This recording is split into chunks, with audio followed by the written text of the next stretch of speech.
Good morning, good afternoon, good evening, you guys. If you're like me, you have pretty much seen every video discussing Jett Lawrence and Jason Anderson in regards to their little spat last weekend at San Diego for round 3.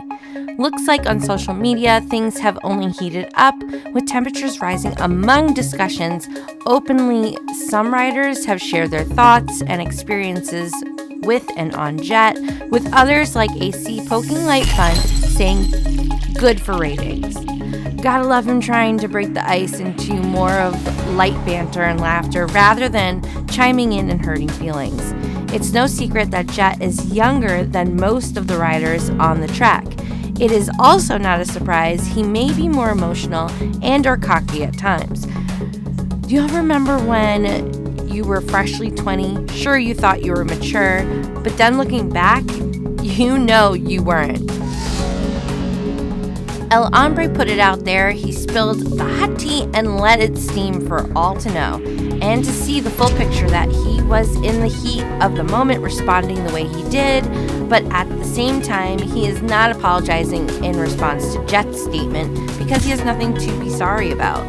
He was fine. Those moments happen and come and go during a career as a racer, but now it has gone too far to the point where if things are fake, he is not down to stand by that type of media, friendship, or reputation. He wants to be true and keep it real, and many think he won't say it, but most people are sick with how poster boy for Supercross being Jett is starting to change some things surrounding the promoting, broadcasting, and production of the sport and series, and maybe he's just not cool with that either. El Hombre is more old school than others. He likes to keep it legit. We ride, we race, we battle for the win. This is not about building friendships and giving gifts like he did with his so-called baby gift to Ken Roczen last year. Jett may have meant no harm by it. Say he really meant it in a good gesture. It still comes off rude and disrespectful to a seasoned vet rider. Like, what the fuck? You let me believe in that last run that I beat you full on, fair and square, with all my might, when in reality you backed off, you slowed down, you faked an issue for me to take the first place spot, and then to say it was that in a post interview? In my opinion, it just seems like you're being a little punk and making a more experienced person look like and feel like a complete joke. Not really cool. Just stay in your own lane for a little bit. It's no wonder why Jason felt in the moment that this youngin' really, is he getting in my face right now? Now, like I said before, other riders are adding fuel to the fire, and some with a little spritz of hairspray just to feel like they are part of the whole thing. So let's take a peek at how it seems that donut-loving Jetson has now turned into public enemy number 1. These posts were in response to and on Jason Anderson's Instagram post. Buttery Films. Little homie hit me with the unfollow too. We are living in some different times.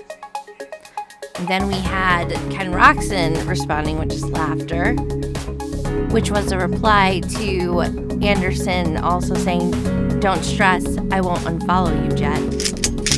Followed by Uncle Ronnie saying not fake news, Twitch with just laughing emojis, and Ricky Carmichael writing a number, hit JA up on the low, ID blowing up your phone. Then we had Austin Faulkner chiming in with dude came into the medic rig crying, yes, literally crying to me after he broke my collarbone and tore my shoulder in Dallas a few years back. Like, man, the fuck up.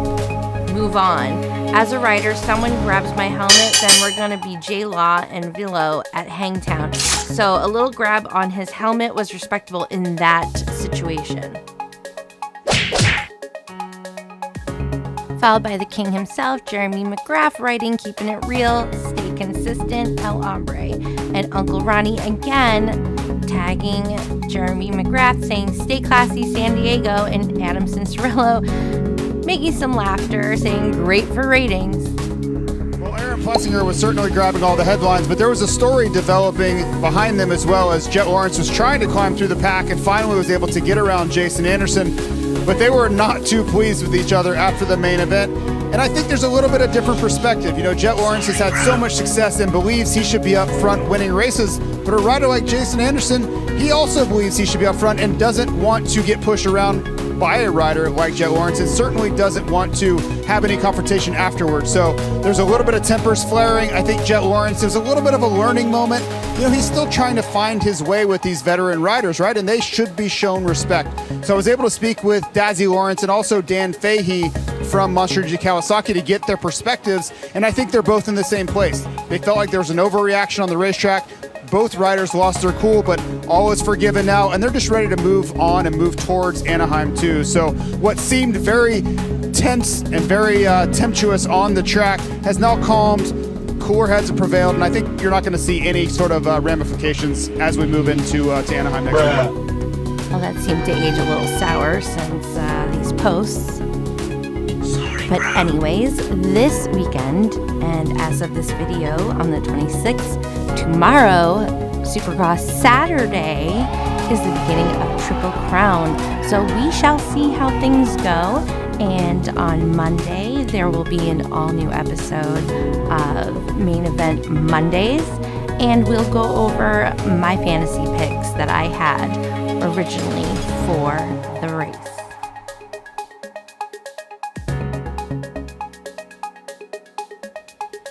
So make sure you are tuned in tomorrow at 8:30 p.m. for Anaheim 2 in California at Angel Stadium on Peacock or CNBC.